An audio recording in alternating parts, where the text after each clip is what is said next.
Sí, ya estamos de nuevo online. Vamos a ver si ya se nos oye mejor y hemos resuelto los problemas técnicos. Que estáis ahí al otro lado del chat, nos podéis confirmar. Si se oye un poco mejor, os lo agradeceremos. 5 filósofos descubriendo el arte de Internet, dice uno de los comentaristas. Se oye perfecto, dice otro. Parece que es mejor, vídeo de menor resolución, pero audio ininterrumpido. Sí, mucho mejor. Bien. Vale, hemos resuelto los problemas. Como siempre hay que elegir entre Oír o ver. opciones. Pues vamos a ir empezando, que además veo que empieza a haber más espectadoras y espectadores. Bienvenidos todos los que estáis ahí al otro lado todos estamos al otro lado de una pantalla, de hecho, todos y todas. El segundo debate que organiza el Instituto de Estudios Culturales y Cambio Social, esta vez sobre si tiene sentido o no y qué lugar ocupa hoy que la filosofía en el pensamiento de la crisis que nos atraviesa, ¿no?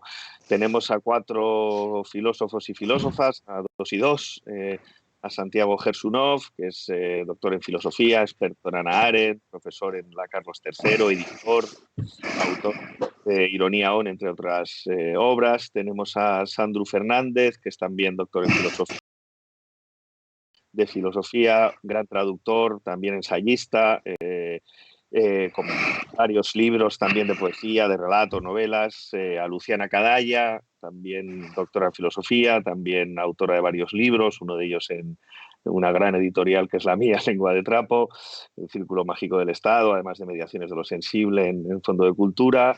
Y a Clara Serra, también autora de Leonas y Zorras, de Manual de Ultravioleta, filósofa también, profesora de filosofía. Hechas ya las presentaciones, podemos entrar en materia. Voy a intentar moderar el debate, dado que online siempre es complicado las intervenciones, tenerlas lo más controladas posibles, con una primera pregunta la que arrancamos el debate y que contestará en primer lugar Santiago, y luego le seguirá Luciana para continuar Sandro, y cerrará Clara también dando entrada a la siguiente pregunta que le haré al final. Básicamente, para orientar un poco el debate, comentaros lo que, pues, por la manera en la que hemos anunciado este debate, ¿no? Hemos visto que Zizek, que Agamben, que Jean-Luc Nancy, que Badiou, que Butler, que Preciado, que el coreano Sulhan, pues no han tardado prácticamente una semana en lanzar artículos, reflexiones sobre la crisis, o libros. En el caso de Zizek, con libros reunidos con ese título cuando menos sorprendente de Sopa de Wuhan. ¿Tiene sentido todo esto? ¿Qué opináis de esta sobreproducción acelerada de filosofía casi just in time? Y si avanza alguna novedad o simplemente confirma los marcos discursivos desde los que ya pensaban todos y cada uno de estos filósofos, ¿no? Si se confirmando la necesidad del comunismo, qué raro, Agamben, pues su estado de excepción. Es decir, ¿hay alguna novedad en la crisis? Una confirmación narcisista de los marcos desde los que se partía, y si, por tanto, la filosofía debe precipitarse a pensar en estos momentos de crisis o debería ser más prudente. Y Santiago, que arranques tú, entre cosas, porque has sido especialmente claro en varios hilos de Twitter, y bueno, para resumir. Vale, gracias. Hola a todos los que estén mirando y a los compañeros, compañeras. Un honor estar con Sandro, Luciana y Clara. A todos, la verdad que personalmente solo conozco a Sandro, pero los admiro, los leo, los sigo a todos.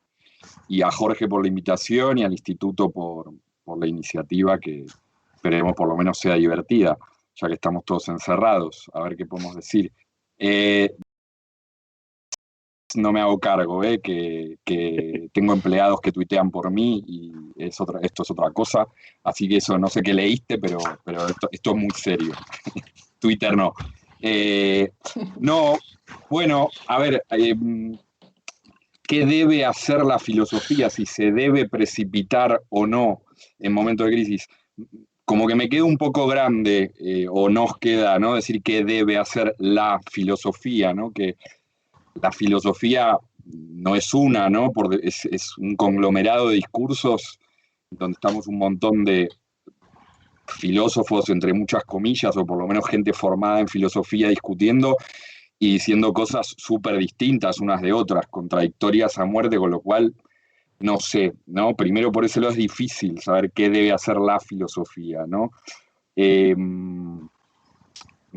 por otro lado, yo creo que la filosofía, si la ponemos de esta manera, la filosofía, la única manera en la que me siento cómodo de pensar qué es la filosofía, así en singular, pienso en su vocación original, ¿no? De crítica y refutación, y en ese sentido la filosofía creo que no tiene nada que decir sobre la pandemia, pero porque no tiene nada que decir sobre nada, ni sirve para nada, ni esto por ahí es un poco decepcionante, pero yo creo que es así, ¿no? Luego la filosofía se ha desarrollado a través de los siglos y tiene otra vertiente constructiva, metafísica, en la que dice un montón de cosas sobre todas las cosas, y ahí evidentemente tendrá mucho que decir. Pero a mí me parece que en principio no tiene nada que decir sobre la pandemia. Ahora bien, en esa vertiente original puramente crítica, al mismo tiempo siempre tiene algo que decir, porque lo que tiene que decir es sobre lo que otros van diciendo, ¿no? Para eso es crítica, para eso es escepticismo, para eso es negatividad, ¿no? Entonces, como todo el mundo está diciendo cosas, no ahora en la pandemia, en general,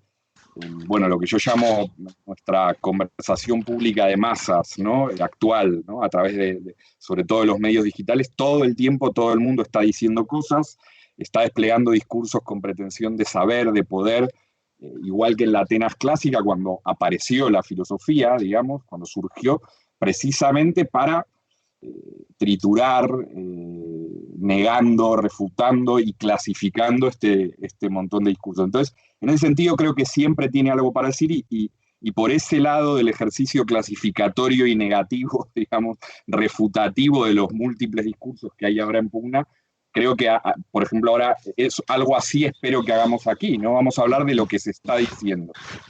Pero bueno, respuesta socrática pedorra, que pretendo ir más allá, me hago cargo de lo que preguntás, que creo que va por otro lado y es muy interesante, y es, de hecho, han aparecido un furor, ¿no? Una especie de furor de artículos de filosofía como nunca, ¿no? En los medios de comunicación me parece un interés, una especie de moda repentina, ¿no? Y en ese sentido me voy a atrever a hacer, creo que hay a preguntarme por qué, ¿no? ¿Por qué hay esa demanda de pronto, ese consumo y esa producción, ¿no? Y eso sí, trataré de vincularlo a la pandemia, ¿no? A este momento. Y veo sobre todo, digamos, cuatro motivos, ¿no? Voy a desarrollarlos rápido para que los demás puedan opinar, pero dos primeros motivos que más bien tienen que ver con la decadencia de la filosofía o con una transmutación de lo que era virtuoso en la tradición y ahora es bastante pobre y patético, y otros dos motivos que me parecen un poco más virtuosos y que conectan un poco con la tradición. Los primeros dos motivos, digo, más bien decadentes y un poco tristes y patéticos, son al mismo tiempo los que llevan, curiosamente, a una producción inmediata, apuradísima, ¿no? De discursos sobre lo que se está diciendo. Y los otros dos creo que no se pueden producir ya, que deberíamos esperar, ¿no? Los más virtuosos. Los más decadentes, uno, pues es esta función de la filosofía que vemos desde antes de la pandemia, como una especie de autoayuda sofisticada, ¿no? Que en un estado de una situación tan penosa y tan dura se acrecienta, ¿no? La idea de que, bueno, la filosofía es una cosa que nos ayuda a entendernos y a pensar, ¿no? Como una vertiente terapéutica, ¿no? Con la creo que no solo se está contaminando la filosofía, sino en general el consumo de cultura en la pandemia, ¿no? Es un buen momento para parar y volver a pensar en las cosas esenciales o tener tiempo para leer esas novelas larguísimas que nunca leemos, preguntarnos por el origen de la vida, ¿no? Esta idea de la filosofía como una especie, ya digo, de autoayuda sofisticada, ¿no? Con citas de Cicerón, de Marco Aurelio y también incluso de Kant o de Hegel, si las pueden meter, pero como una especie de trabajo del individuo aprovechado. esa es una de las funciones que está circulando, bastante triste a mi modo de ver, pero bueno, que circula en este momento y con mucha, como digo, con mucha prisa, con mucho apuro. La segunda es más bien lo que se ve reflejado en los que nos decía Jorge en la producción a toda velocidad de Hagan, Benzise, Preciado, no sé qué, artículos de diario y tal. Y esa yo creo que también es bastante patética y tiene que ver con algo así, por decirlo rápido, lo leí otro día, lo decía un amigo, parece que pasó una cosa de se sienta en el banquillo politólogo, entra al campo filósofo, ¿no? Pasó la moda de que en todas las tertulias, en todos lados está el politólogo, o el sociólogo o el economista, vamos a decir, y aparece en escena, ¿no? Se va a bambalinas otra vez el politólogo. Y esto se debe, yo creo, el silencio de los politólogos, porque creo que queda poco para que se acabe, ¿no? Pero lamentable o no lamentablemente, ya se está acabando el margen este que se está abriendo para que la moda sea la de la filosofía, y creo que van a volver los otros científicos sociales, pero creo que el motivo de esto es simplemente, es tan triste como la falta de datos, ¿no? La moda de los politólogos, de los sociólogos, de todas son las tertulias, tiene que ver con esta idea de que se deben implementar políticas basadas en la evidencia. Es un momento donde el discurso científico está otra vez en el foco, pero por el lado de los médicos, los epidemiólogos y tal, con los cuales no pueden competir los politólogos ni los sociólogos, que estaban siempre hablándonos a través de gráficas, de cuadros que permiten, digamos, profetizar qué va a pasar, ¿no? Responden a la demanda de la pregunta de qué va a pasar, qué va a pasar. Y como no se sabe qué va a pasar, no hay datos, nadie sabe, no pueden buscar modelos anteriores para comparar en las tablas, nadie sabe, pues llaman al filósofo, que es el que reemplaza un poco en el discurso de las ciencias sociales y humanas, ¿no? No digo que sea así en realidad, pero es la imagen que hay en la sociedad, es como un sociólogo o un politólogo un poco más sueltito, ¿no? Que se le puede permitir que especule un poco más, que guitarree un poco más, que chamulle un poco más, como diríamos en Argentina, que digamos que es un momento muy propicio para ese discurrir como más imaginativo, no basado en datos. Y creo que la demanda tiene que ver con eso, o sea, la demanda y el furor tiene que ver con eso, sobre todo. Y esas son las dos partes más, como decía, decadentes, tristes y que permiten una inserción como inmediata, ¿no? Que permite que todos produzcan. Desde luego que luego lo que producen aprovechan, como vos decías, Jorge, a demostrar la teoría que ya venían teniendo, ¿no? O sea, Zizek saca un libro probablemente para demostrar que lo que él venía diciendo es así, la pandemia lo corrobora, y háganme lo mismo, y en fin, todos, ¿no? Pero la inmediatez y que los estemos escuchando y que los periódicos lo llamen y las radios y todos, tiene que ver con esto, yo creo, con que el profeta del lado de las ciencias sociales que tiene un lugar ahora porque hay menos datos, es este charlatán al que se le permite ser un poco más suelto, ¿no? En los razonamientos, no más especulativo. Y por no cerrar, déjame decir una cosa más, por no dejarlo en todo negativo, sí creo que hay dos motivos un poco más serios para que la filosofía sí tenga algo que decir de la pandemia. Y el primero es motivos más serios o que tienen más que ver con la tradición filosófica, ¿no? El primero es que la pandemia es una situación límite y es un concepto límite, ¿no? Y a la filosofía los conceptos límites, las situaciones límites le han servido desde siempre para pensar y desarrollarse. Y de hecho, creo que el concepto límite que está en juego aquí, dentro de la filosofía política, es central y es el de estado de excepción, estado de alarma. Pero en general creo que en la historia del pensamiento la idea de una ciudad sitiada por una pandemia es una gran situación para la especulación filosófica. Eso es así.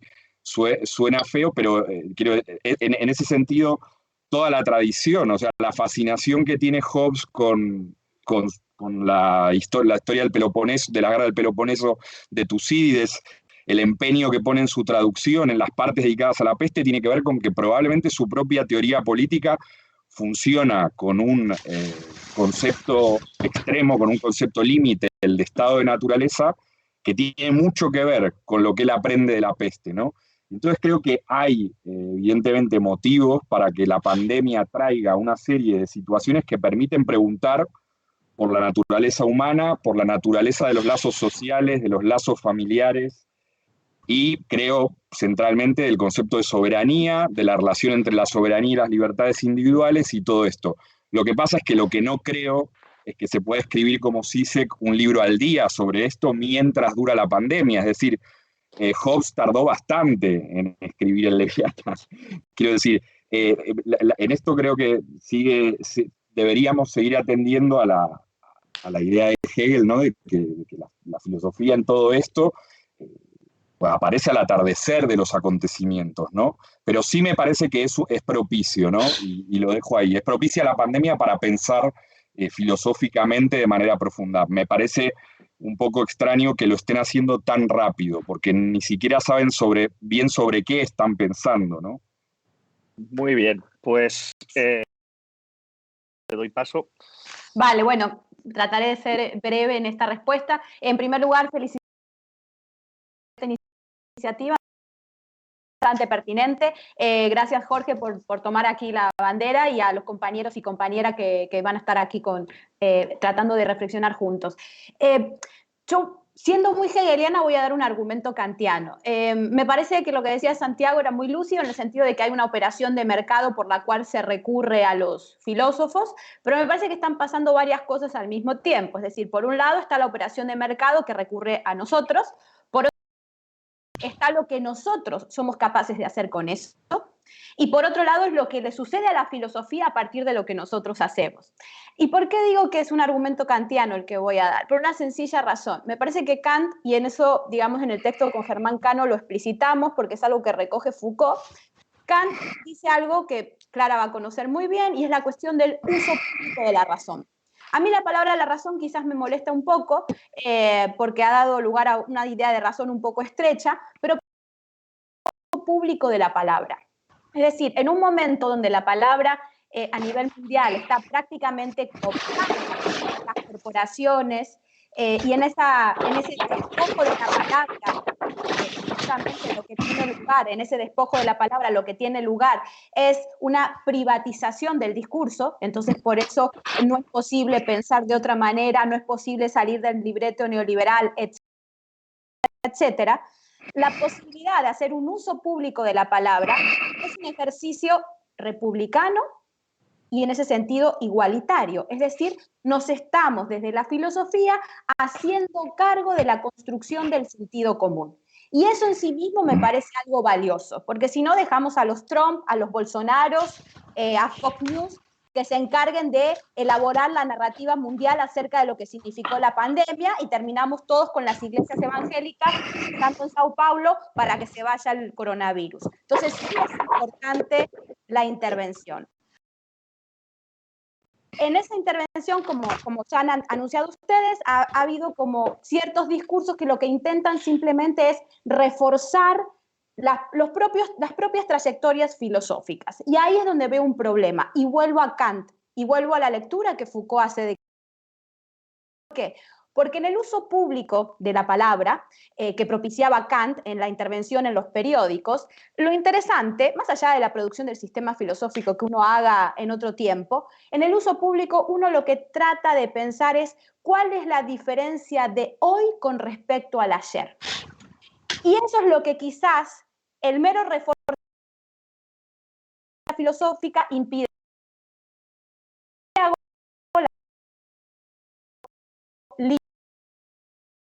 Este concepto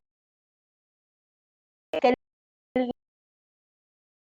y como la constatación de la biotecnología en Agamben o de la posibilidad del comunismo en Zizek es simplemente no estar prestando suficiente atención a la cosa misma, al límite que estamos experimentando. Y ahí me parece que es importante, desde la crítica, desde la tradición crítica de la filosofía, entre todos ir pensando esos problemas de quienes han puesto sobre la mesa sus propias trayectorias filosóficas. Por eso creo que quizás lo de Judith Butler ha sido algo ligeramente, porque ella no simplemente ha constatado su propia teoría.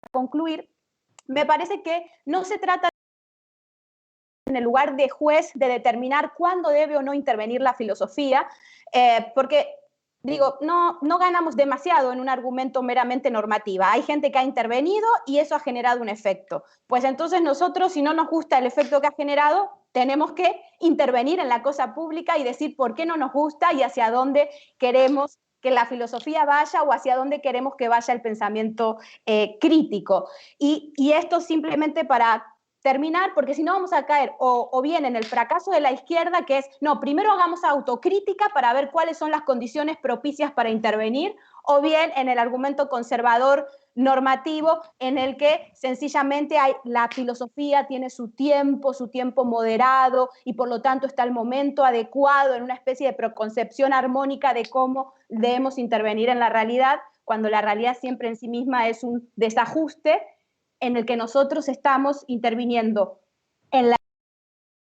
y estamos interviniendo para configurar la escena pública, para darle un sentido distinto a lo que nos pasa en un momento, y con esto acabo, en donde la palabra se nos ha despojado de la palabra pública en estos registros mediáticos.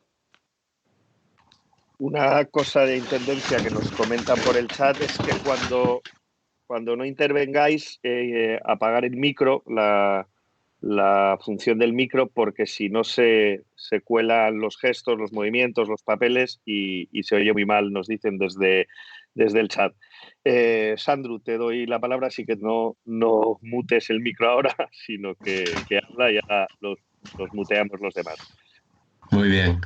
Bueno, lo primero, saludaros a todos y a todas y agradeceros esta invitación y voy a procurar ser muy, muy breve porque bueno, los temas que pueden surgir van a ser muchos y creo que lo que no se pueda matizar lo suficiente ahora, pues se podrá hacer dentro de unos minutos, ¿no?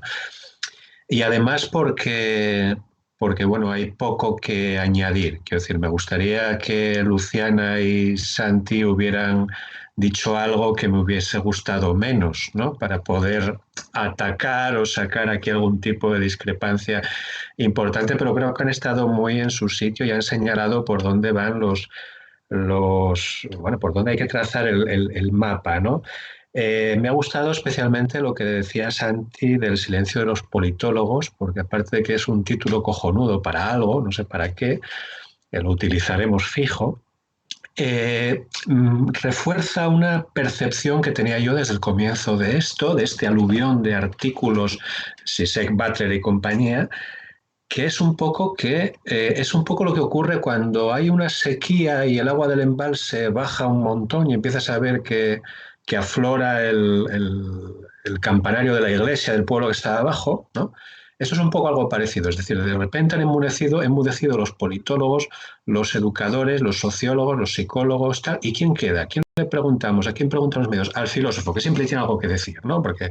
Y de hecho me ha molestado especialmente que se fuera, empezando por mí, tan despiadadamente crítico con Zizek, con Chulhan y compañía, y hemos dejado pasar la inolvidable fiesta de la banalidad que se han montado algunos medios de comunicación españoles preguntando a los Fernando Sabateres ya de las cortinas de turno para que nos volvieran a recitar la meditación de Marco Aurelio que sacan cada vez que les ponen un micrófono delante, ¿no? Ese papel del filósofo de guardia que ni siquiera es capaz de redactar un artículo al respecto, ¿no? Y simplemente te coge el teléfono y te dice, sí, como dijo Séneca, patatín y patatán, es el que me molesta especialmente, porque eso sí genera una imagen pública del filósofo de la que luego nos dedicamos a la enseñanza de la filosofía, pues tenemos que recoger los platos rotos, ¿no? Los platos rotos es que la percepción que tiene la mayoría de la gente de lo que hace personalidades en tiempo de escasez de opinión experta, ¿no?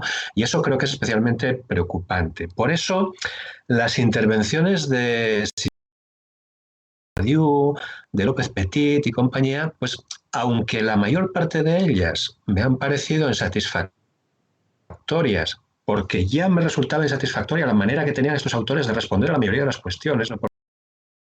Sin embargo, yo en su momento aplaudí que intervinieran y me parece estupendo que la filosofía haya conseguido estar en el centro del debate social. Y como decía Luciana, que me ha gustado mucho esa manera de referirse al tema, de contribuir a la construcción del sentido común. ¿De acuerdo? Porque de lo contrario, la construcción del sentido común va a venir o bien de la simple rabia acumulada del tópico que suelta cualquier celebridad a la que le preguntan por la pandemia, por el confinamiento, etcétera, o bien va a venir de la opinión experta, y de esto espero que hablemos más adelante porque me parece muy importante y muy urgente de abrir y de debatir, la opinión experta de inmunólogos, virólogos, médicos, especialistas en salud pública, que en esta crisis están funcionando a la manera de comité de sabios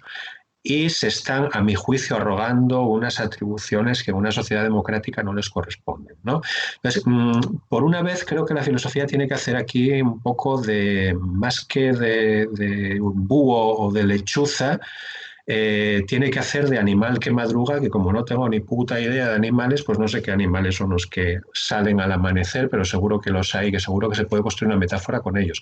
Creo que es conveniente adelantarse por primera vez a la construcción de clichés. Estamos en una emergencia lo suficientemente traumática como para que los clichés que ahora se suelten en la vida pública tarden mucho tiempo en disolverse. Y si podemos anticiparnos desde la filosofía a la difusión a la inoculación de esos clichés retóricos y de esos clichés conceptuales, creo que tenemos el deber de hacerlo.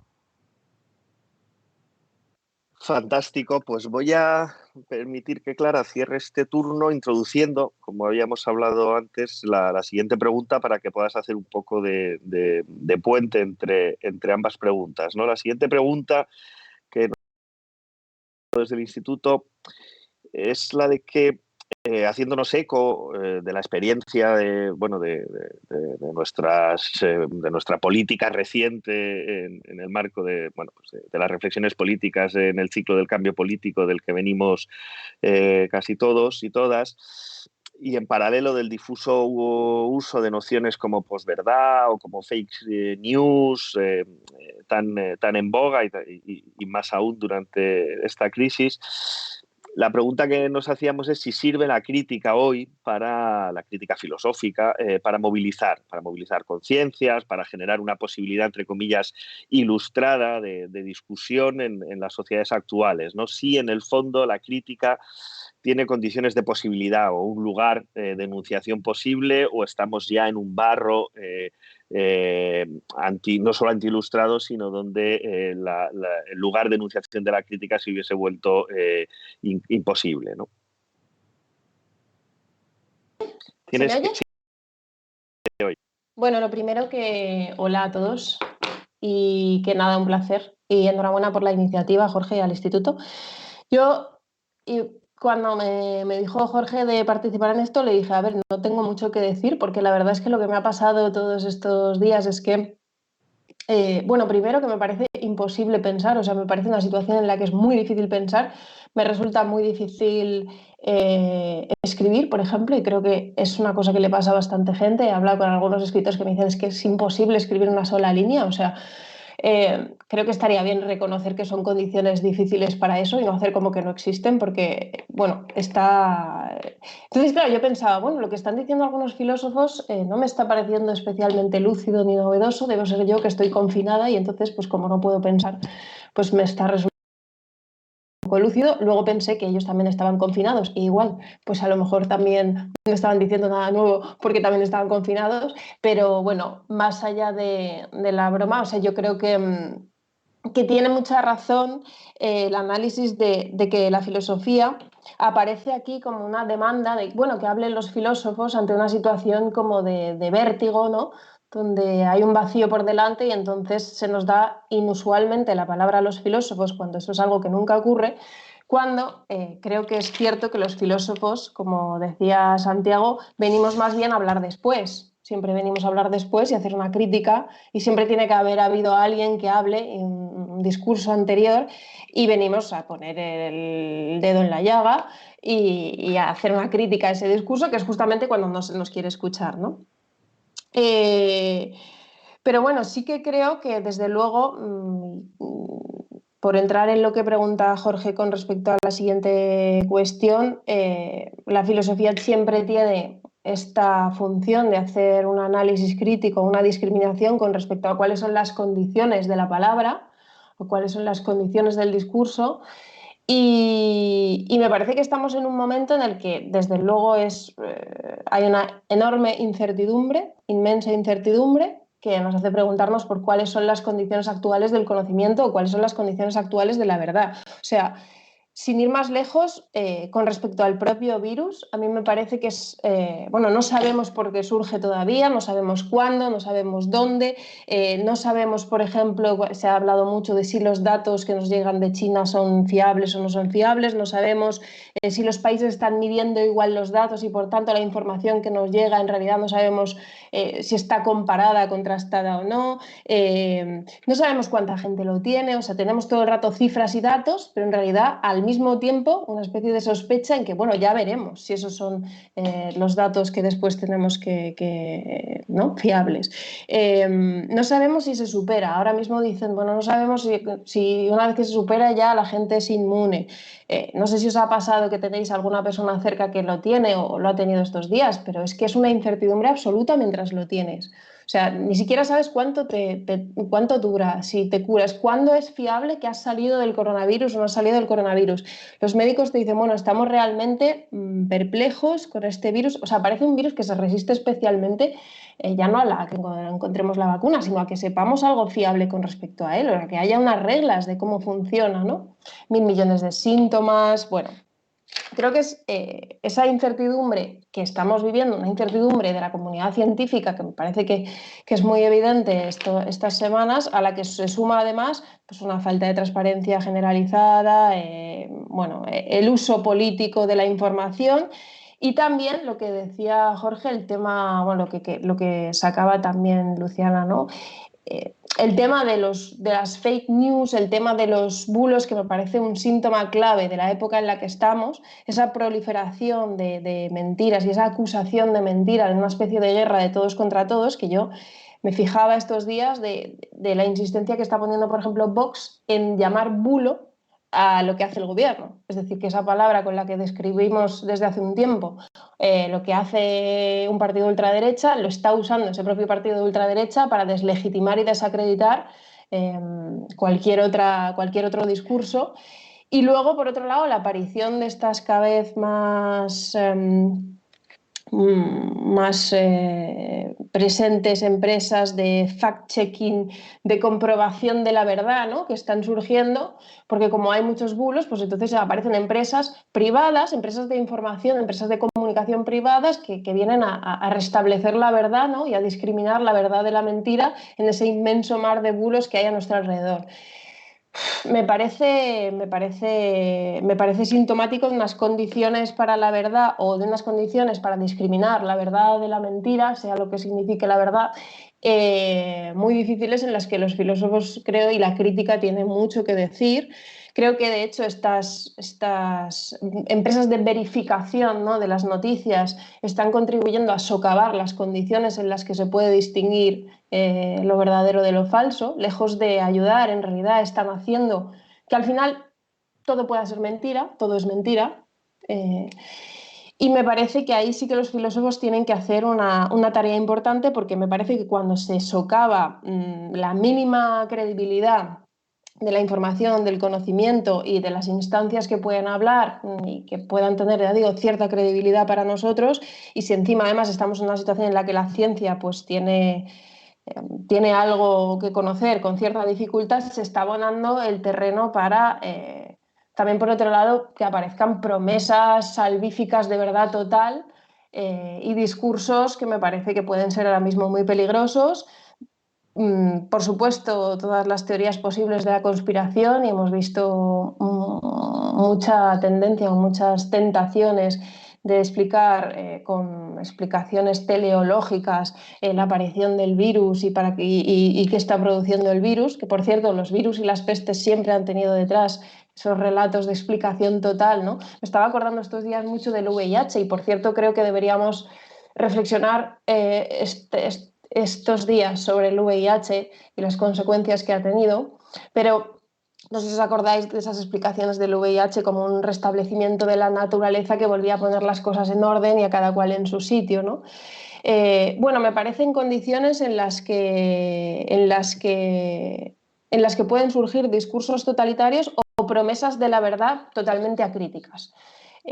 O sea, me parece que vamos a atravesar un tiempo de incertidumbre y que, por lo que parece no va a ser corto, o sea, vamos a atravesar un tiempo de bastante incertidumbre y me parece que para soportar cierto grado de incertidumbre hace falta algo medianamente sólido en lo que asentarnos, y me parece que se están socavando las condiciones de que haya algo así como algo verdadero que podamos institucionalmente reconocer. Me preocupa el descrédito generalizado hacia instituciones, etcétera, en el que creo que muchos están invirtiendo. Desde luego la extrema derecha está invirtiendo en eso.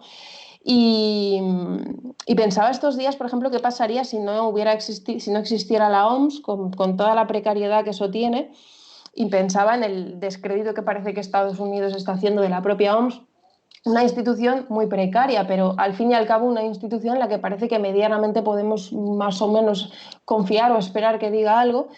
Y me preguntaba también qué tenemos que decir de los medios de comunicación en este contexto, porque me parece que el papel de los medios de comunicación es clave, ¿no?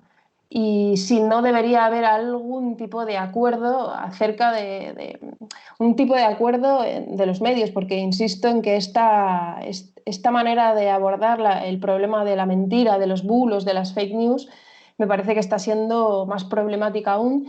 Y si no, deberíamos recordar lo que decía Luciana, que las condiciones para el uso público de la razón son públicas. O sea, ninguna empresa privada va a solucionar este problema si la verdad es en todo caso algo que se construye colectivamente y de manera pública y en común. Y aquí los filósofos creo que sí que deberíamos reflexionar o hacer una reflexión sobre las condiciones materiales de algún tipo de distinción entre lo verídico, ¿no? y los bulos, y me parece que hay una gran crisis en el mundo de los medios de comunicación que puede socavar aún más estas condiciones. Luciana, ¿le das tú? Activa el volumen. Vale, ahí está. Había sido muy obediente con las consignas de Jorge. Bueno, lo que acaba de decir Clara, y voy a recoger la última parte, ¿no? Ella dijo algo difícil de tramitar, no tanto para los que estamos más acostumbrados a lidiar, pero sí difícil para tramitar, a saber si es algo colectivamente. ¿Y por qué digo que es algo difícil de tramitar? Porque por lo general, y creo que este es el pacto epocal que se ha roto, es que epocalmente hemos configurado una idea muy pobre de la verdad. Epocalmente hemos configurado una representación de la verdad en términos positivistas, es decir, la verdad es algo que está ahí y que con datos y evidencia simplemente se puede contrastar. Y en gran medida o la prensa, porque no son los medios, digamos, lo que ha sido, digamos, la opinión pública construida primero por la prensa, luego por la televisión y luego por los medios de comunicación y ahora con los dispositivos informáticos, es seguir atados a ese pacto de la verdad como una idea de objetividad sumamente pobre. Y es ese pacto de la verdad el que los mismos dispositivos que ayudaron en su momento a crear ahora están socavando. Es ese pacto de la verdad el que está roto, el que ha entrado en crisis. Es decir, expresiones como la posverdad o los fake news son un efecto de ese pacto o de esa ruptura acerca de cómo entender la verdad. Por lo tanto, detenernos en la posverdad o en las fake news es no prestar atención a la genealogía que nos permite dar cuenta de cuál es el problema de fondo. Y claro, ahí entendemos que si descubrimos que el pacto es lo que se ha roto y que la verdad es algo mucho más problemático y menos simplista como nos hemos acostumbrado a ver, entendemos por qué hoy la posverdad como signo de nuestra época está teniendo tanta repercusión. ¿Y por qué? Porque de alguna manera lo que revela es que la verdad no era algo positivo, algo que estaba ahí afuera sin más, que desde una determinada tradición ilustrada reduccionista nos hizo creer, sino que en la construcción de la verdad operan elementos totémicos, elementos míticos, elementos religiosos, elementos mágicos, elementos positivos. Y claro, el elemento positivo ha tendido a obturar e invisibilizar todos los otros elementos operando a la vez. Y claro, ahora que esa tiranía de la verdad positiva se ha roto, lo que se sale a la luz son todos estos otros registros que están operando al mismo tiempo y que hace que la gente, el otro día veía a una chica de Medellín que había recibido una cadena de WhatsApp en la que le decían que en la Biblia había que coger la Biblia, abrirla, cuando uno abriese la Biblia iba a descubrir un pelito. Ese pelito tenía que hervirlo en agua y si lo hervía en agua y luego se lo ponía en el cuerpo se curaba del coronavirus. Es eso, que uno se ríe, pero es que ahí están operando todos esos mismos registros de los que hablaba yo recién. Y por lo tanto, desde la filosofía, que claro, eso no es algo que mediáticamente podamos resolverlo pronto, pero desde la filosofía sí nos tenemos que hacer cargo de que un pacto se ha roto, de que estamos en un momento límite de tal y como se ha concebido la verdad y cómo vamos a reconstruir un nuevo pacto de la verdad en la época en la que estamos viviendo. Y la incógnita es en qué medida la filosofía puede participar en la construcción de ese pacto y en qué medida, y ahí recojo la reflexión de Clara que me parece fundamental y con esto cierro, en qué medida ese nuevo pacto de la verdad se puede construir colectivamente. Por lo tanto, a mí la posverdad o las fake news no es algo que me aterre. Lo que me aterra es el pacto previo que había creído que nos habíamos deshecho de los elementos mágicos, míticos, religiosos, etc. Entonces, ante esta crisis, donde se evidencia que todos esos registros son inevitables. De hecho, mucha gente en el confinamiento está haciendo rituales raros, como que de pronto cree que por mover un objeto de una forma o por ponerse determinada prenda, algo bueno le va a pasar, es decir, va a evitar algún tipo de mal. Mucha gente está sucumbiendo a eso. Es porque esos elementos son inherentes. Entonces, ¿cómo nos vamos a hacer cargo en esta época de todo eso y hacia dónde va a apuntar el nuevo pacto de la verdad y en qué medida puede ser un pacto más incluyente, no tan simplificado y que nos ayude además a pensar un mundo más sostenible, porque el viejo pacto, en complicidad con el capitalismo, nos ha conducido a un límite que es, y todos lo sabemos y no hace falta repetirlo, pero lo voy a hacer para contradecirme a mí misma, la autodestrucción de la humanidad y del sistema de vida tal y como lo conocemos. Santiago. A ver, ¿se me escucha? Sí. Wow, hay muchas cosas. Cada cosa que iba diciendo uno iba pensando cómo seguir. Sí, yo, bueno, estoy muy de acuerdo en que el problema, que el demonio no son las fake news y más bien estoy con Clara en que me da más miedo la fantasía de comprobación de unas determinadas empresas que tengan en sus manos determinar la verdad, porque creo que, y bueno, enlazo también con lo que estaba diciendo Luciana, con un matiz, o sea, yo creo que digamos, en un sistema democrático, por decirlo muy en términos generales, la base es que la verdad está en disputa, ¿no? Que la verdad está en disputa y, como decís, se puede decir que se construye la verdad política, ¿no? La verdad política en el sentido de la verdad que atañe a todos, ¿no? A todo, la política en el sentido de comunidad, de ciudad, ¿no? A los que vivimos en el régimen político. Damos por hecho que podemos discutir una serie de cosas porque no están predeterminadas científicamente y positivamente y por eso están en disputa.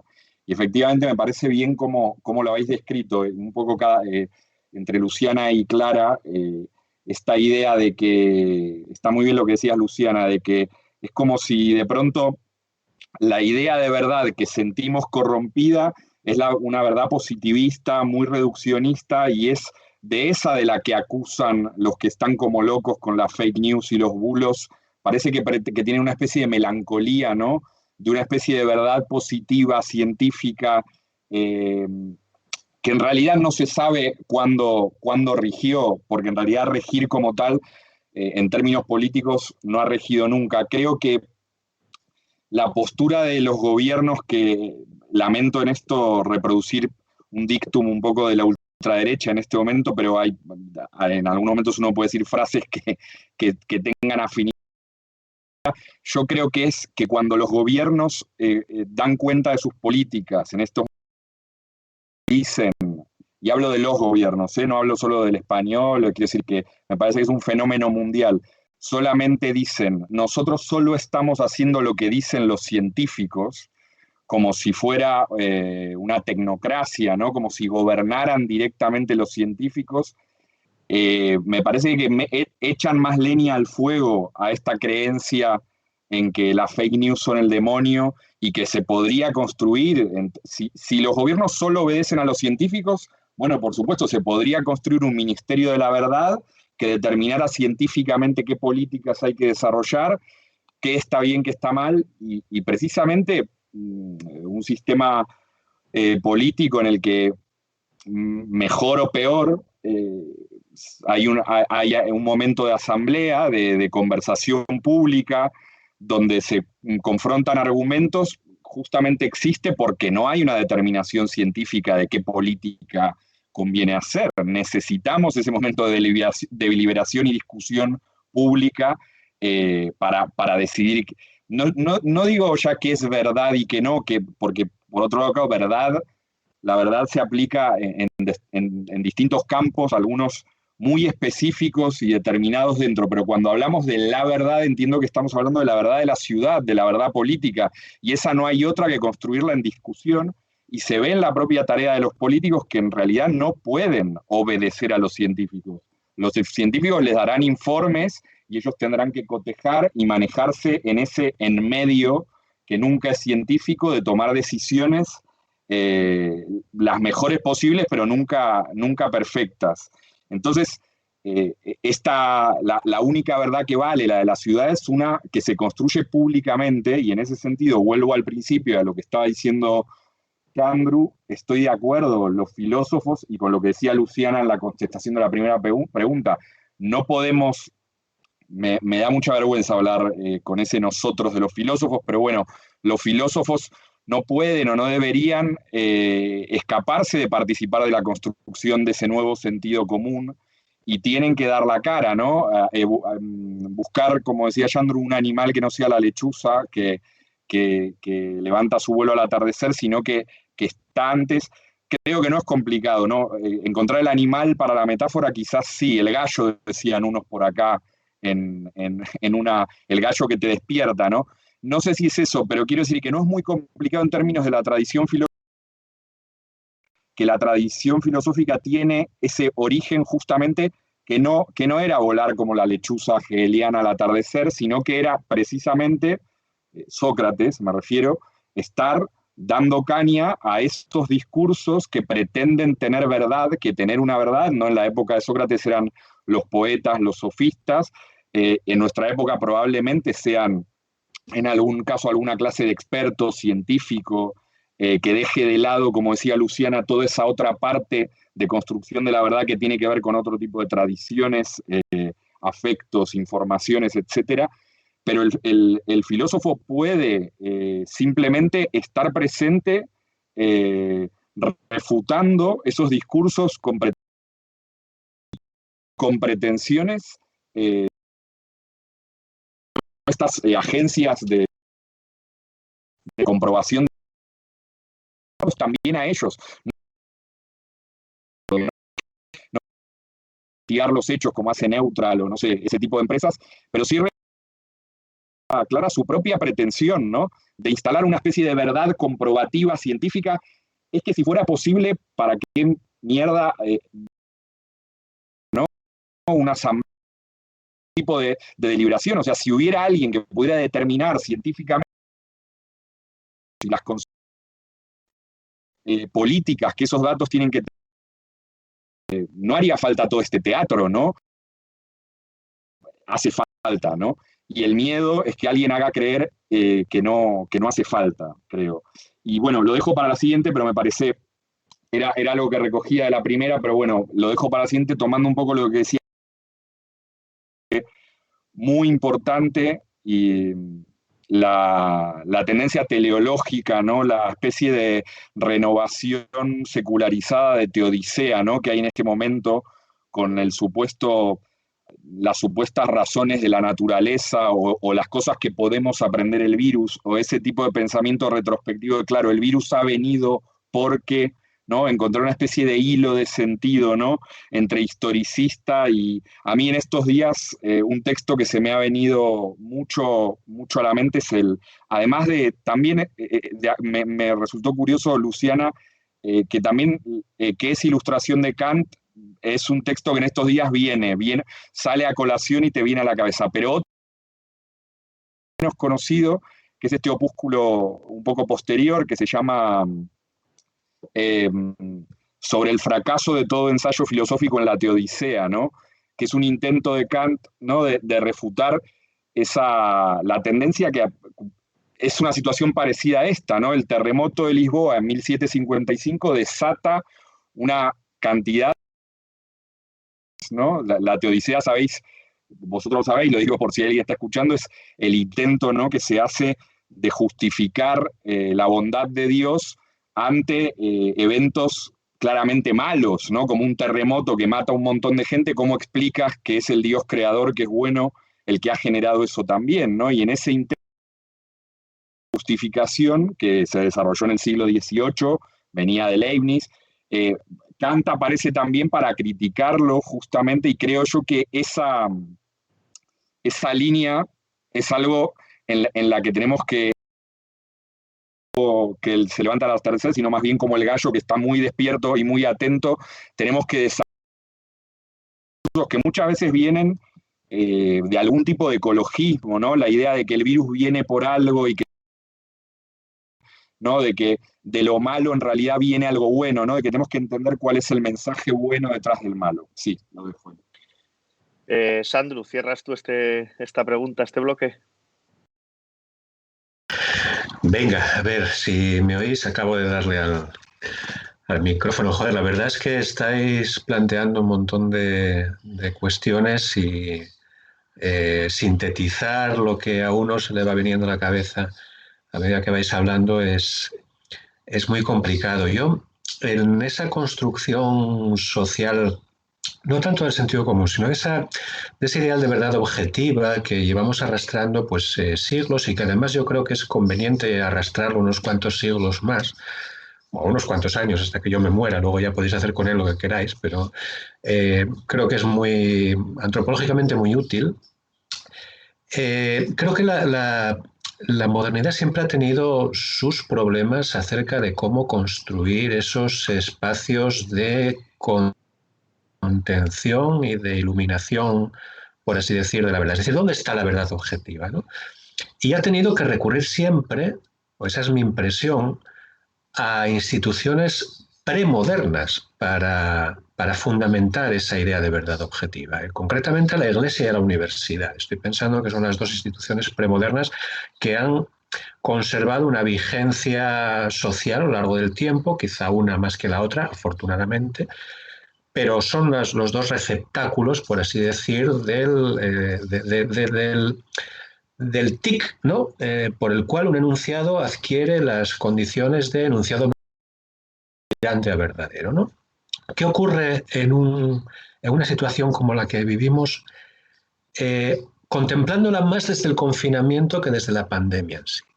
Ocurre que esas dos instituciones callan por completo. La Iglesia lleva callando desde que empezó esto. Parece que el asunto no va con ellos, a pesar de que gestionan y organizan un montón de residencias de ancianos donde los cadáveres se acumulan. Que no tiene nada que decir al respecto, ni tampoco que dar ningún tipo de consuelo a sus seguidores. Bien, ellos sabrán. Porque hay un cierre institucional y burocrático por el cual, no sé, la docencia se altera, se interrumpe, la investigación también, y todos los recursos de investigación se enfocan, como es lógico, a tratar de prevenir y de parar la pandemia. Entonces, ¿a dónde acudimos? Acudimos a donde llevamos acudiendo los últimos años, que es medios de comunicación, redes sociales, esos foros, ¿no? De donde sacamos pues, todos los clichés con los que pensamos y abordamos cualquier situación, ¿no?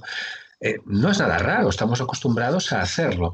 Pero, ¿qué ocurre? Ocurre que en ese proceso por el cual nos íbamos acostumbrando a funcionar así, esas dinámicas y esas nuevas inercias de los medios de comunicación y de las redes sociales los íbamos combinando con nuestro contacto físico diario en el trabajo, en la calle, etcétera, y de repente todo eso, esa es una parte de nuestra existencia que a la mayoría de nosotros se nos ha suprimido, ¿no? Entonces nos quedamos en nuestras casas o en unos puestos de trabajo muy concretos, trabajando en unas condiciones muy limitadas, donde tus movimientos y tu contacto con el resto de los seres humanos se ve también muy limitado, donde esas limitaciones adquieren un preocupante sesgo de clase, es decir, nos tratamos con la gente de nuestra clase, de nuestro entorno más inmediato social, y bueno, pues esas barreras de prueba de nuestros clichés y de nuestras opiniones que tenían que confrontar con los de gente que no es como nosotros y tenían que entrar en ese agón, en esa competición social del conocimiento, todos esos sistemas y esos mecanismos no contamos con ellos. Entonces, en ese sentido estamos un poco huérfanos de verdad objetiva y yo ahí, claro, este es el momento en que todo eso pues es caldo de cultivo, como decíais, fake news, bulos, etcétera, ¿no? Yo llevo acordándome desde que empezó toda esta historia, cuando los periódicos decían, recomiéndanos una novela sobre las pandemias, estas cosas, todo el mundo dice La peste de Camus, ¿no? Como si fuera la única que se escribió. Yo me acordaba de una de Yuri Herrera, de La transmigración de los cuerpos, no sé si conocéis, una novela excepcional. Tiene como 10, 12 años y en ella es curioso porque hasta lo de toser con el codo es un gesto que hacen los personajes y describe una situación muy similar a la que estamos viviendo nosotros ahora, ¿no? Y en esa situación hay un personaje, el protagonista de la novela, que allí se llama el alfaqueque. Alfaqueque, como sabéis, eran pues una especie de mediadores que había en los reinos de Castilla y de Portugal en la Edad Media que se dedicaban a intercambiar prisioneros con los reinos islámicos, ¿no? Y que eran los que se movían en tierra de nadie, ¿no? El alfaqueque de la novela de Yuri Herrera es un tío que, mientras todo el mundo está confinado en su casa, él se dedica a resolver problemas de la mafia y está por la calle y está viendo lo que no ve prácticamente nadie, ¿no? Nosotros necesitamos eso, por eso decía que la filosofía tiene que hacer ese papel, no sé cómo lo vamos a hacer, pero los únicos que están patrullando las calles son los que cobran por ello, que son los policías, y son los que, con la información que recogen, convenientemente procesada, en las ruedas de prensa de todas las mañanas, las autoridades con sus uniformes nos transmiten esas anécdotas policiales de lo que ocurrió el día anterior. Eso genera más ruido y más falsa información que conocimiento. Entonces, de alguna forma, vamos a tener que recurrir de nuevo a instancias premodernas para garantizar un mínimo de sentido a ese ideal de verdad objetiva, porque creo que de lo contrario vamos a tener que seguir fiándonos de lo que nos dice el militar de por las mañanas, los ministros y las ministras y los expertos en virus, pero que no son expertos en el resto de cosas, con todo lo importante que sea ser experto en virus en estas circunstancias. Y una cosa que me ha llamado mucho la atención y no puedo dejarla pasar, porque creo que Santi ha realizado algo que a muchos nos ocurre, ¿no? El hecho de, cuando se nos ocurre un determinado pensamiento crítico con determinadas disposiciones que están tomando los gobiernos, nuestro gobierno en este caso, enseguida pensamos si al enunciarlas o al nombrarlas o al tal, no le estaremos haciendo el juego al enemigo, ¿no? Entonces andamos con una cautela que en las primeras semanas era razonable, pero creo que a medida que avanza el tiempo está dejando de serlo y estamos, por así decir, dimitiendo un poco de nuestra obligación de señalar también los errores que están cometiendo, incluso los que hacen las cosas mejor que otros. No sé si me he explicado con claridad. Bueno, Luciana, voy a arrancar contigo la siguiente cuestión, que tiene que ver en parte con mucho de lo que estáis diciendo. A ver si la formulo de forma sintética.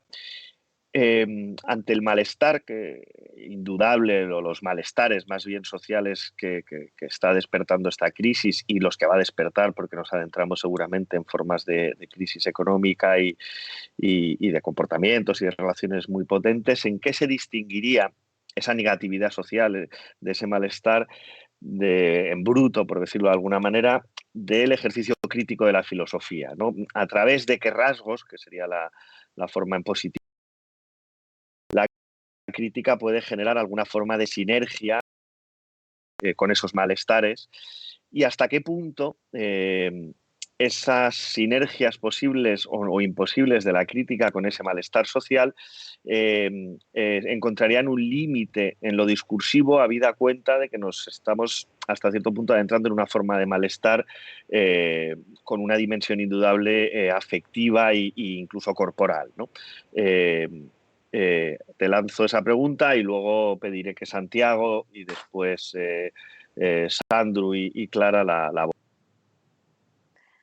Vale, genial. Gracias, Jorge, por lanzarme esta pregunta que no voy a poder responder. Creo que vamos a necesitar muchos años para eso, pero por no poder responderla no significa, uno, que no sea una pregunta muy lúcida, y dos, que no sea capaz de barruntar algunas cosas que me han sugerido.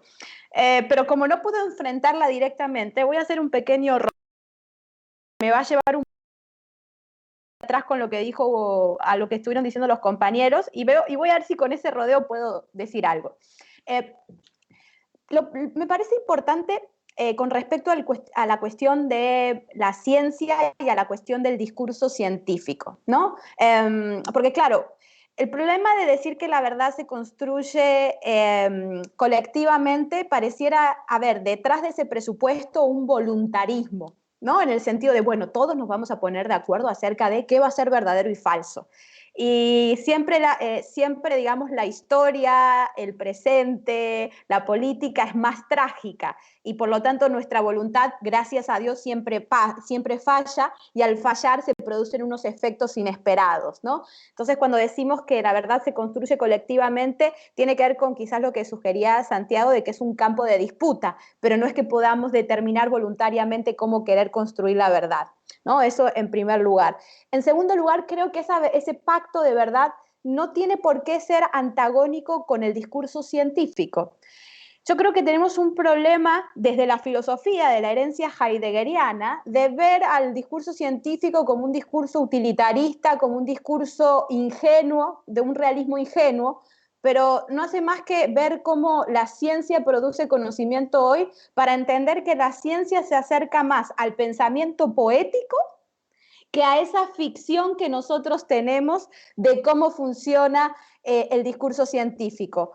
Más aún, creo que son las ciencias sociales, en su complejo de no ser suficientemente ciencias, las que han creado una idea completamente empobrecida del discurso científico, y que es la que muchas veces se usa en el ámbito de la política para decir, no, seguimos lo que dicen los científicos.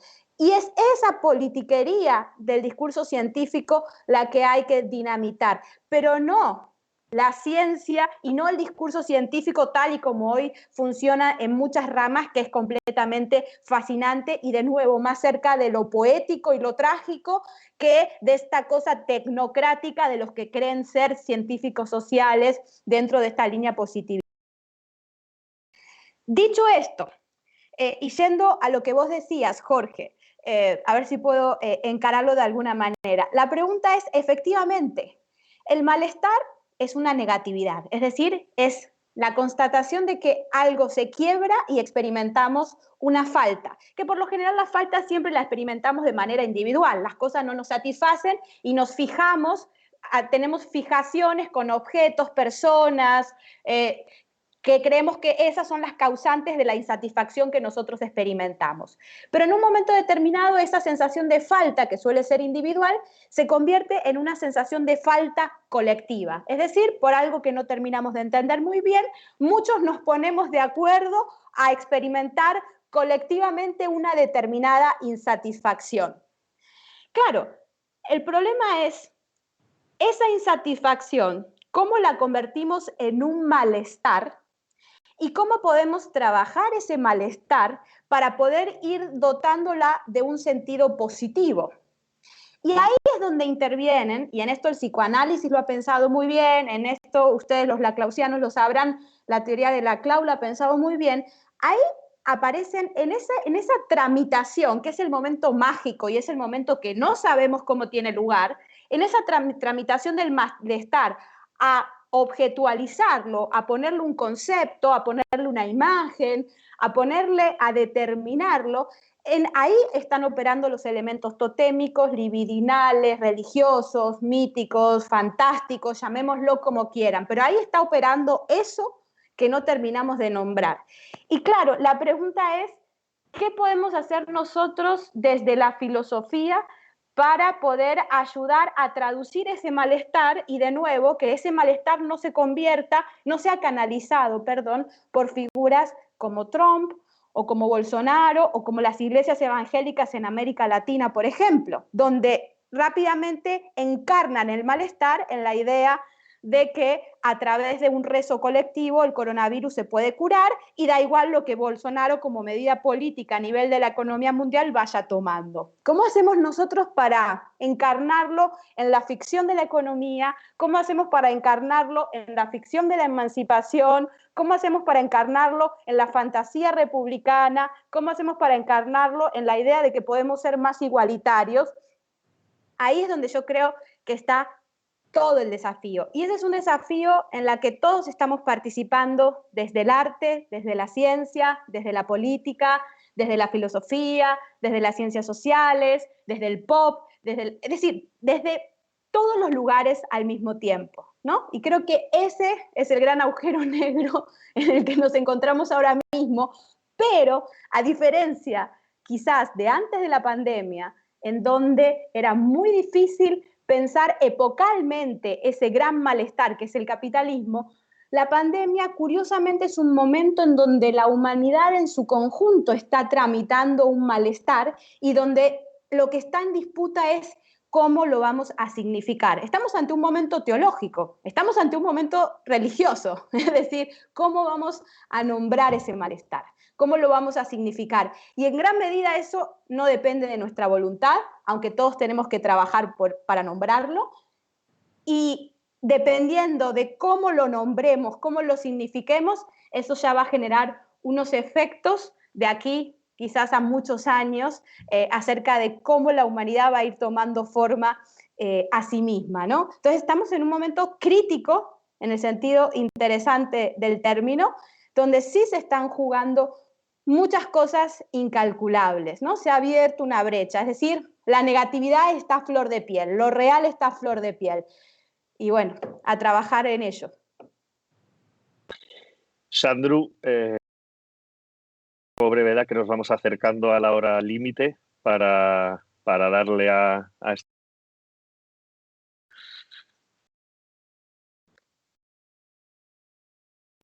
¿Tienes?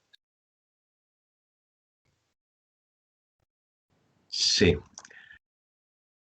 Tengo mucho que añadir porque va a ser inevitablemente injustamente parcial con todo lo que Luciana acaba de poner aquí encima de la mesa virtual, ¿no? Entonces, bueno, casi recoger 4 o 5 reflexiones un poco al azar, nada sistemáticas, porque, insisto, es demasiado los deberes que nos acabas de poner, ¿no?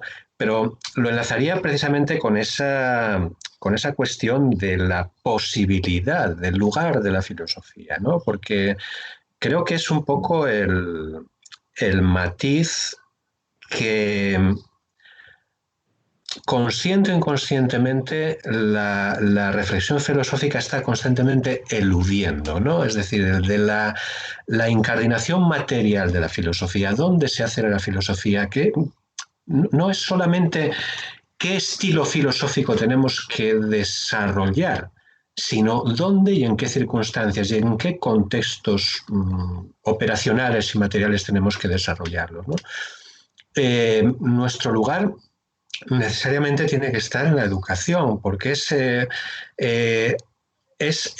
digamos, el escenario para el que hemos sido diseñados, para el que toda nuestra disposición, por así decir, en términos aristotélicos, está diseñado, ¿no? Para un espacio agónico, educativo, y para unas instituciones con una gran flexibilidad, con una gran maleabilidad, pero con unas instituciones educativas, para una educación como entendida según el modelo clásico, ¿no?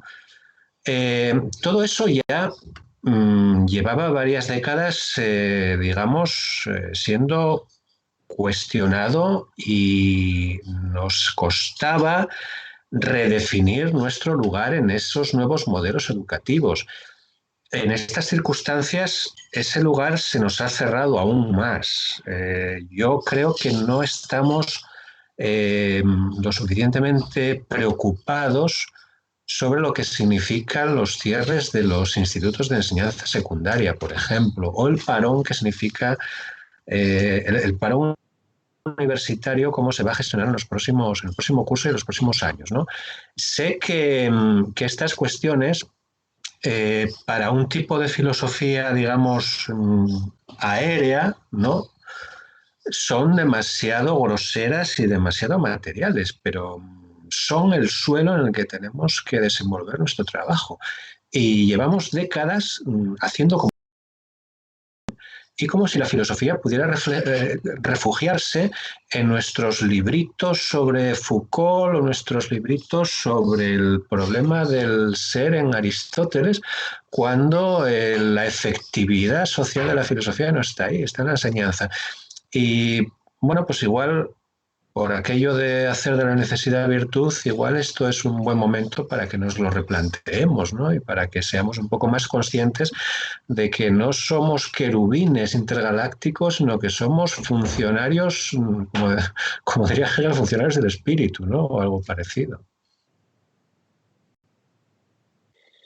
Pues Santiago. ¿Qué quieres que haga con todo esto, Jorge? ¿Qué puedo hacer con todo esto? Que quieras. No, a mí, viendo que queda muy poco tiempo, una cosa... Tenemos algo todavía, ¿eh? Tenemos algo, bueno. 15 minutitos tranquilamente. No, así por ponerme un poco contreras nada más, y darle un poco de sal, a mí la pregunta por la utilidad social de la filosofía me da miedo, no sé, me da miedo. Quiero decir, tener que justificar, no creo que quiero decir, cuando, en cómo estaba formulada tu pregunta, vuelvo un poco atrás, ¿no? De cuáles serían los rasgos específicos que separan a la filosofía del malestar en bruto, ¿no?, que se expresa en el debate público, ¿no? Entiendo. Ya te digo que no me gusta esa pregunta. Me acuerdo, perdón por bajar mucho al suelo, ¿no? De una cosa que decía un cantante de rock, el cantante de Babasónicos, que decía Adrián Dárgelos, decía, una banda de rock no puede orientarse con los criterios de una pyme, ¿no? De una pequeña empresa, ¿no? Y a mí me parece que igual la filosofía no se puede tener que legitimar respondiendo a la pregunta de para qué sirve, ¿no? En términos utilitarios como tal, lo cual no quiere decir ni que la banda de rock no sea al mismo tiempo tenga que administrarse, que gestionarse, que venderse, que promocionarse, y que por tanto tenga un correlato de pyme, y no quiere decir que los que estudiamos filosofía y damos clases de filosofía no tengamos que justificar de alguna manera al mismo tiempo por qué nos pagan, para qué estamos, yendo un poco a lo que decía Yandru, pero me parece que si nos tomamos muy en serio la pregunta por la utilidad, volvemos a esos modelos con los que yo empezaba todo esto, ¿no? De la autoayuda, una cosa en la que terminan muchos colegas, es la verdad, no todos entran en esta academia decadente que hay, algunos terminan de consejeros de empresas, haciendo una especie de coaching basado, ya digo, en cosas sofisticadas, ¿no? Quiero decir, está ese peligro, ¿no? Lo digo un poco para contener un poco el ansia de responder para qué sirve, ¿no? Para qué sirve la filosofía, y también el hecho de que tengamos que planteárnoslo de una manera tan constructiva y racional, porque, insisto, a mí me da la impresión de que la filosofía no puede, quiero decir, no puede desaparecer y no aparece por una cuestión voluntarista de nosotros discutiendo aquí, sino que en la mera confrontación de discursos en pugna, de saber y de poder, aparece algún discurso escéptico, clasificatorio, que digamos los ubica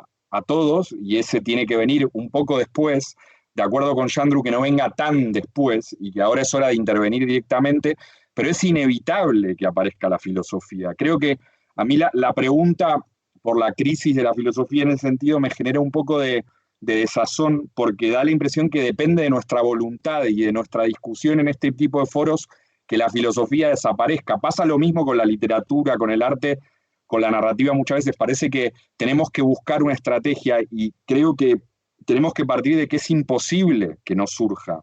Es imposible que no surja esa limitación. Ya digo, no sé si gusta esta palabra, pero al menos en principio escéptica, de cualquier discurso con pretensiones de saber y de poder. Y no hace falta que sea útil, ¿no? Que se justifique en términos de utilidad social. Va a aparecer de todos modos y va a ser efectiva. Esto no quiere decir que no me preocupe todo lo que describía muy lúcidamente Luciana, de una idea de lo científico, como si nosotros los filósofos, digo, rechazando toda lógica científica, y me pareció excelente cómo lo ubicaste, Luciana, en que el problema es la supuesta cientificidad de las ciencias sociales invadiendo la política y convirtiéndola en politiquería, no de la ciencia que no solo me parece que es fascinante y poética, que estoy de acuerdo en que veo por dónde vas, pero que además es que es irreemplazable en nuestro modo de vida, y ahora mismo lo estamos viendo. O sea, todo bien, pero ¿qué seríamos si no hubiera alguien investigando una vacuna, ¿no? Ahora, o unos antivirales. O sea, oponerse al discurso científico, a ese tipo de discurso científico desde la filosofía, lo veo absurdo, pero creer que el gobernante solo escucha al señor que fabrica la vacuna y no delibera, y no piensa, y no acude a instancias públicas de deliberación para poder decidir, me parece sencillamente mentira, ¿no? Lo dejo ahí. Clara, ¿cierto? Sí, no, yo iba a decir muy poco porque igual ya quieres pasar a otra cosa, pero yo estando de acuerdo... Por pasar a alguna pregunta más, pero estando de acuerdo contigo, Santi, sí que, o sea, yo sí que diría que la filosofía es inevitable, pero podemos socavar más o menos sus condiciones, y podemos socavar más o menos las condiciones del pensamiento crítico, ¿no? Y en ese sentido yo creo que lo que analizábamos antes acerca de este contexto, ¿no? Como decía Luciana, de verdad entendida en un sentido muy positivista, como una cosa, ¿no?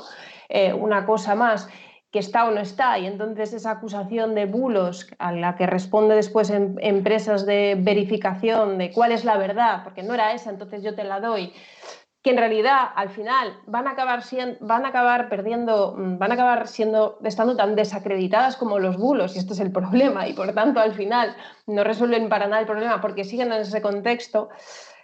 Creo que son en general unas condiciones en las que el pensamiento crítico es más necesario que nunca, pero tiene una enorme dificultad para aparecer porque, como decíamos antes, creo que esa verdad positivista y ese todo es mentira, en el que unos y otros se van a acusar de decirse mentiras y las verdades en sentido positivista van a confrontar, tiene el reverso de esa verdad mística que puede aparecer y que yo creo que es una tentación evidente en estos tiempos en los que vivimos, y son, creo, malos tiempos para lo que estabais hablando y decía Sandro, bueno, y decíais todos, ¿no?, del debate público como confrontación y como choque de ideas. O sea, esto es lo que lleva además bastante tiempo, a mí me parece que desde luego en la propia izquierda, en una situación bastante crítica, donde el debate inmediatamente deviene en una cosa súper visceral dentro de la propia izquierda, donde enseguida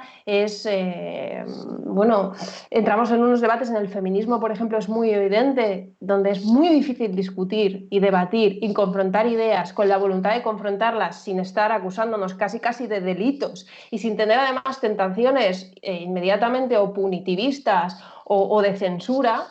Y creo que esta situación dentro del propio pensamiento de la izquierda y tal es algo que los filósofos tenemos que criticar como un mal abono del que crece la filosofía, ¿no? Iría por ese lado, la confrontación de ideas como algo inevitable en el campo de la política, que nunca puede ser sustituido por la ciencia o por la tecnología.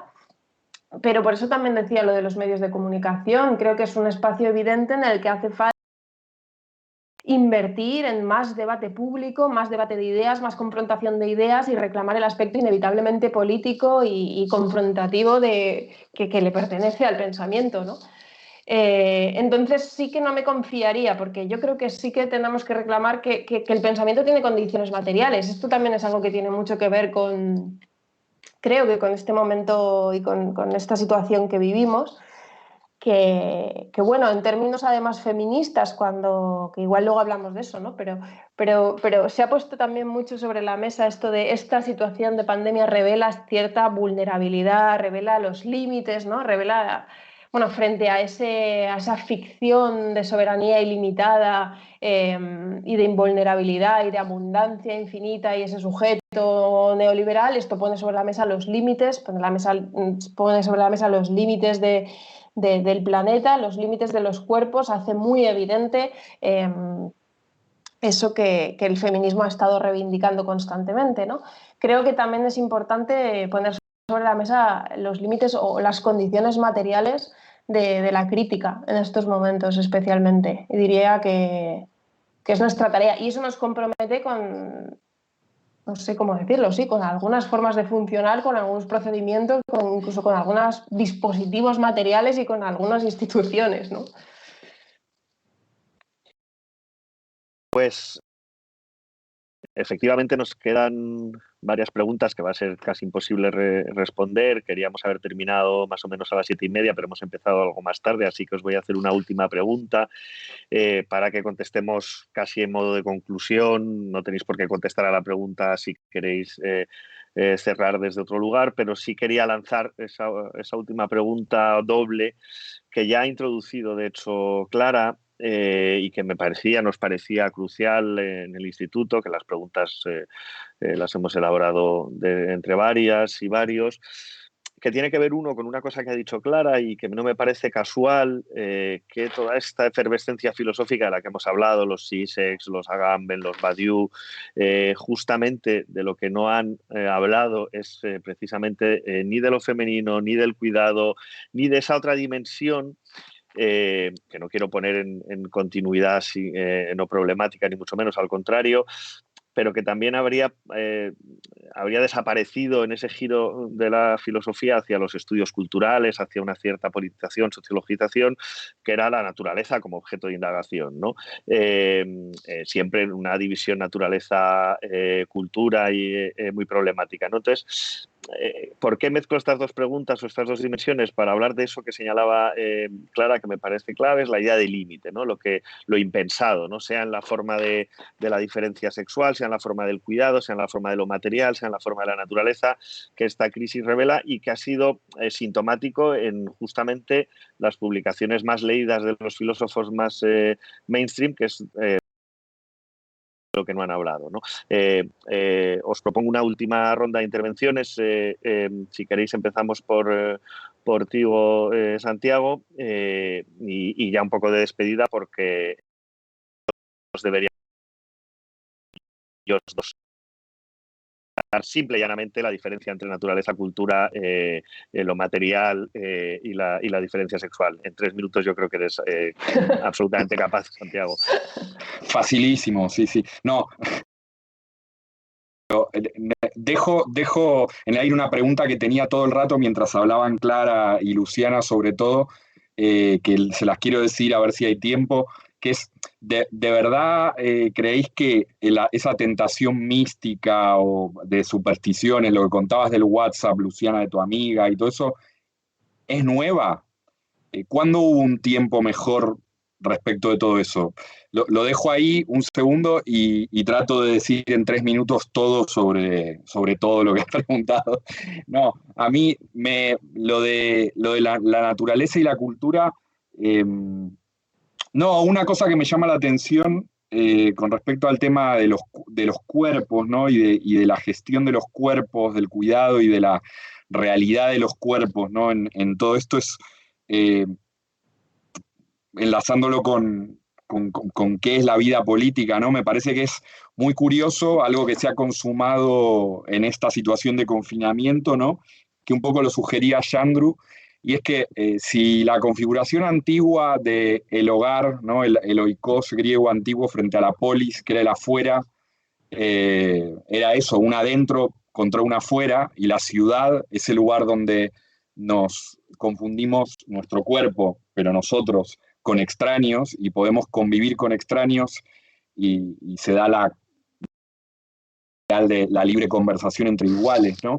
Era fuera, y mientras tanto el dentro tenía que ver con la reproducción de la vida, ¿no? Comer, limpiar, producir lo que comíamos, lo que consumíamos, era en el dentro doméstico. Ahora justo hay un trastocamiento de eso absoluto, o sea, salimos a la ciudad, a la afuera, en términos rigurosamente premodernos, prepolíticos, ¿no? Somos como cazadores-recolectores que vamos al supermercado y tratamos al otro como un zombie, con el cual no nos intercambiamos nada, parecido a como hubiera sido un animal que acechaba a nuestro cuerpo fuera, ¿no? Además con el miedo al contagio, y en cambio es dentro, es en el hogar, ¿no? Donde se da la única vida política, ¿no? En el sentido de vida de trato con extraños. Claro que ya no con el cuerpo, ¿no? Que es a través de lo que estamos haciendo ahora, ¿no? De las pantallas. Me parece que ese trastocamiento, ahí sí creo que hay que esperar a que la lechuza levante el vuelo al atardecer. Lo vamos a tener que pensar mucho porque es un trastocamiento bastante profundo. No digo ya, como decía Luciana, el pacto, ella decía, la verdad aquí sería el pacto de lo que es la vida política, pero hay algo de lo que era la esencia de la vida política, que es que, como decía Yandru, había una confrontación con extraños, corporal, física, como decía Yandru, con los de otras clases sociales, que está totalmente suspendido, ¿no? Sin embargo, no diría que no hay vida política, ¿no? Diría, de hecho, que había unos dispositivos que estaban preparados desde antes de la pandemia, y mira qué casualidad, lo digo en serio lo de la casualidad, no creo que estuviera planeado y nada, lo útil que no, esa es otra cosa que a mí personalmente me molestó especialmente del texto de Preciado, ¿no? Esa sugerencia, ay, ¿por qué ahora no nos desconectamos? Joder, o sea, el único pegamento político y social que ahora es esta conexión, ¿no? Digo, esta entre nosotros ahora y la de participar, bueno, en la conversación pública a través de los dispositivos. No hay otra vida de ciudad, no hay otra vida política que esa, ¿no? Desconectarnos de esa sería ya lo máximo, pero dejo ahí la cosa inquietante de que no es ya con los cuerpos, no es ya con los cuerpos, ¿no? Es todo a distancia, ¿no? Y eso también distingue a esta pandemia si te pones a leer a Defoe, a Tucídides, a Hobbes, a todos los que han hablado de la antropología, digamos, de las otras pandemias, esta tiene algo completamente distinta, que es que no es riguroso decir que estamos aislados. Tampoco es riguroso decir que no estamos aislados, pero ahí hay un entre que creo que habrá que pensarlo mucho tiempo. Sandru, ¿cómo piensas tú? Acuérdate de darle al micro. Ya veis, las operaciones materiales son las que primero se olvidan en estos casos, ¿no? Tendemos a pensar que como lo vemos en la pantalla funciona todo, y no, ¿no? Es un poco la burbuja digital. Estoy de acuerdo demasiado con Santi, lo cual me preocupa y creo que a él debería preocuparle más. Pero sí, estoy completamente de acuerdo con lo que ha planteado. Añadiría solamente una cuestión, puesto que vamos muy mal de tiempo, pero se ha referido Santiago a que la política no ha finalizado. Lo que ha finalizado está interrumpido, es otro tipo de contacto entre nosotros. La política no, efectivamente, pero creo que es algo suficientemente sabido que la dialéctica de la conquista de los derechos políticos y civiles ha sido siempre luchar contra un intento denodado de las clases poderosas de mantener a los siervos y a los plebeyos metidos en sus casas. Esto me parece que es importantísimo. O sea, la distinción entre ley de familia y ley civil, ¿no? Todo este entramado del antiguo régimen o de la antigüedad griega y romana, que era siempre la dialéctica de cómo conseguir que determinadas clases participaran en política, pero un poco.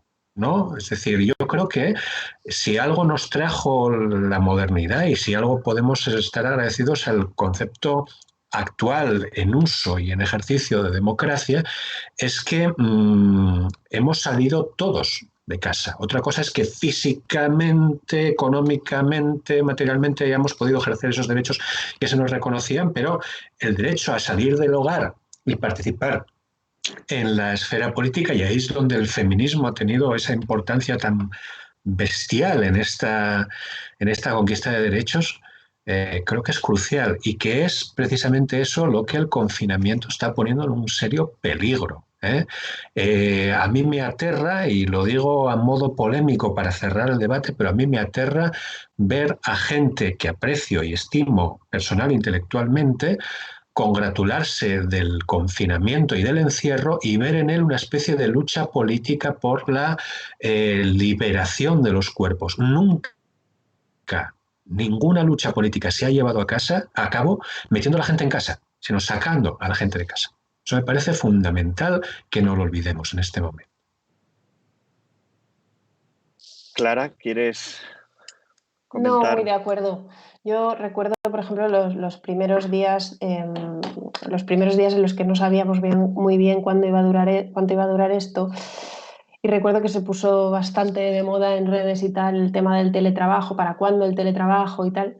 Y me parecía bastante preocupante como demanda en estos momentos, ¿no? Porque me parecía que efectivamente lo que nos estamos llevando por delante en estos momentos es el espacio común que tenemos que seguir habitando, y me preocupan especialmente las maneras de superar esta crisis y quedarnos más confinados, o sea, en un estado de confinamiento prolongado, ¿no? Lo que sí que diría también, y que han llamado la atención a algunos, que me parece clave, creo que era Santi Albarrico, en que quizás algunas de las cosas que recuperamos en el confinamiento sí que pueden servir para movilizar de alguna manera nuestro deseo de una vida en común, porque claro, cuando hablamos cuando decías, Jorge, la cuestión del afecto, ¿no? Y de la afectividad y de pensarlo en esta clave, a mí lo que me pasa es que en general me pongo pesimista porque pienso que el principal afecto o pasión que estamos viviendo es el miedo, y que nunca suele salir nada productivo políticamente del miedo, y que ese miedo siempre es explotable en una clave reaccionaria. Y me pregunto cómo podemos de alguna manera poner en marcha el deseo en una situación como esta, de alguna manera de shock, de vacío. ¿Cómo se puede desear cuando la imaginación se quiebra, cuando lo que hay delante de nosotros es un poco un abismo? Es muy difícil imaginar. Y si no podemos imaginar y desear algo, es muy difícil salir de esto en una clave de pasiones movilizadoras, ¿no? Y productivas en sentido político. Pero sí que creo que quizás podemos agarrarnos a algunas cosas que movilicen el deseo. Creo que era Santi el que ponía no sé, se fijaba en, bueno, esto de pasar más tiempo con los nuestros en casa, de por primera vez conocer a tus vecinos. Esto es una experiencia bastante común ahora, ¿no? No conocía a mis vecinos y ahora sé cómo se llaman todos, de qué trabajan, qué les pasa, si pueden o no pagar el alquiler, y de pronto me parece bastante difícil que no sigamos preguntándonos qué tal te va la vida después de esto. O sea, esas pequeñas cosas que quizás hemos reencontrado y que tienen que ver con la vida en común, pasar más tiempo con nuestros hijos y tener tiempo libre, cuidarnos más, creo que sería muy importante politizarlas y darles una lectura precisamente en clave de deseo, y que nos cueste desprendernos de ellas de alguna manera, ¿no? Estando totalmente de acuerdo con todo lo peligroso que es ceder nuestra vida política de la ciudad. Creo que sí que hay alguna forma de habitar en común que quizás, si nos aferramos a ella y le cogemos cariño en el confinamiento, pues estaría bien para cuando termine el confinamiento reivindicarla ahí fuera. Pues te ha tocado, Luciana, el último turnito antes de que tengamos que prepararnos para el aplauso cotidiano a lo público y lo común. Así que dale. Pues sí, el que ríe último ríe mejor. No, Clara y yo tenemos como una pregunta suplementaria por parte del amigo Santiago. No, digo, estoy haciendo una broma, pero me parece bien. Retomo esa pregunta rápidamente y voy hacia donde quiero llegar. Y es, nadie dijo que los elementos míticos, religiosos y mágicos fueran algo nuevo. De hecho, creo que ni Clara ni yo dimos a entender eso. Lo que estábamos tratando de decir es que es, digamos, en la forma en que se ha estructurado el orden mundial, en este resabio oligárquico, se ha creado la ficción pospolítica de que estamos en una época secular de los procedimientos y en un pacto de objetividad donde las otras cosas son como resabios de un pasado arcaico que ya hemos superado. Y justamente como ahora ese pacto ha entrado en crisis, es el mismo orden mundial el que está apelando explícitamente a esos elementos míticos, religiosos, totémicos, etcétera, porque sabe que siempre los ha usado subterráneamente y que ahora los usa de manera explícita. Era un poco hacia ahí donde apuntaba. Pero yendo a la cuestión que decías vos, Jorge, nombraste dos palabras, ¿no? Lo femenino y la naturaleza. Y en el ámbito de la filosofía, lo femenino y la naturaleza siempre ha sido enunciado por un discurso masculino que ha intentado establecer una especie de identificación, correlación. Entonces siempre la naturaleza y lo femenino es del ámbito del capricho, del ámbito del exceso, del ámbito de lo que tiene que de algún modo ser domesticado, ¿no? Y no es casual que hoy por hoy estemos en una época donde lo reprimido está retornando. La naturaleza, hemos dado en llamar naturaleza, retorna con la pandemia y muestra el límite y la vulnerabilidad de nuestros cuerpos. Y en el plano de lo político, eso que hemos dado en llamar lo femenino está más fuerte que nunca en una articulación política feminista, ¿no? Entonces, creo que desde la filosofía y sobre todo las filósofas es momento de pensar qué significa este retorno de lo primitivo, cuál es el secreto epocal que hay alrededor de ello. Y para concluir, solamente decir algo que dijo muy lúcidamente Clara, y fue lo siguiente, que las compañeras feministas muchas veces terminan cayendo en un discurso punitivo. ¿Por qué? Porque el patriarcado nos ha ubicado a nosotras en el lugar del discurso de la ley, del discurso de la ley, que no se permite el juego, no se permite el sobreentendido, no se permite el arte, sino el humor. El humor, exacto, se suscribe a la literalidad de las cosas, por eso condenan al arte, etc. Nosotras, en este momento de retorno de lo reprimido, no nos podemos permitir retornar, digamos, es decir, no nos podemos permitir que retorne el patriarcado a través de nosotras bajo la figura de la ley. Por eso, como feministas radicales, tenemos que dinamitar el discurso punitivo carente de humor, carente de estética, carente de arte, y dejar que lo reprimido florezca desde un trabajo distinto que no es el trabajo del patriarcado. Y a ver si la pandemia nos sirve para explorar esas cuestiones. Pues debate el que nos habéis regalado. Quiero agradecer mucho que os hayáis conectado hoy, quiero agradecer a toda la gente que nos ha visto por online, sobre todo a los que se han metido en el chat y han ido comentando y lanzando algunas preguntas que me hubiese gustado tener tiempo para lanzar, pero seguro que tenemos otras ocasiones de hacerlo. Pido a los que nos estáis y a los que nos estáis viendo que, bueno, que si no seguís el instituto lo sigáis en redes sociales, en el canal de Twitch, que nos mandéis artículos, que hagáis del instituto un espacio vivo de discusión, no solo un espacio desde unas o unos que escribimos y otros que leen, sino que empiece a operar desde una cierta transversalidad mayor, y os emplazo al próximo debate, que será seguramente el próximo sábado, si no antes.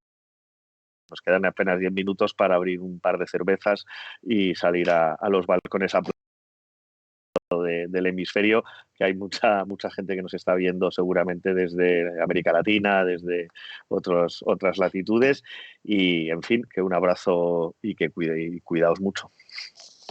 Gracias. Chao.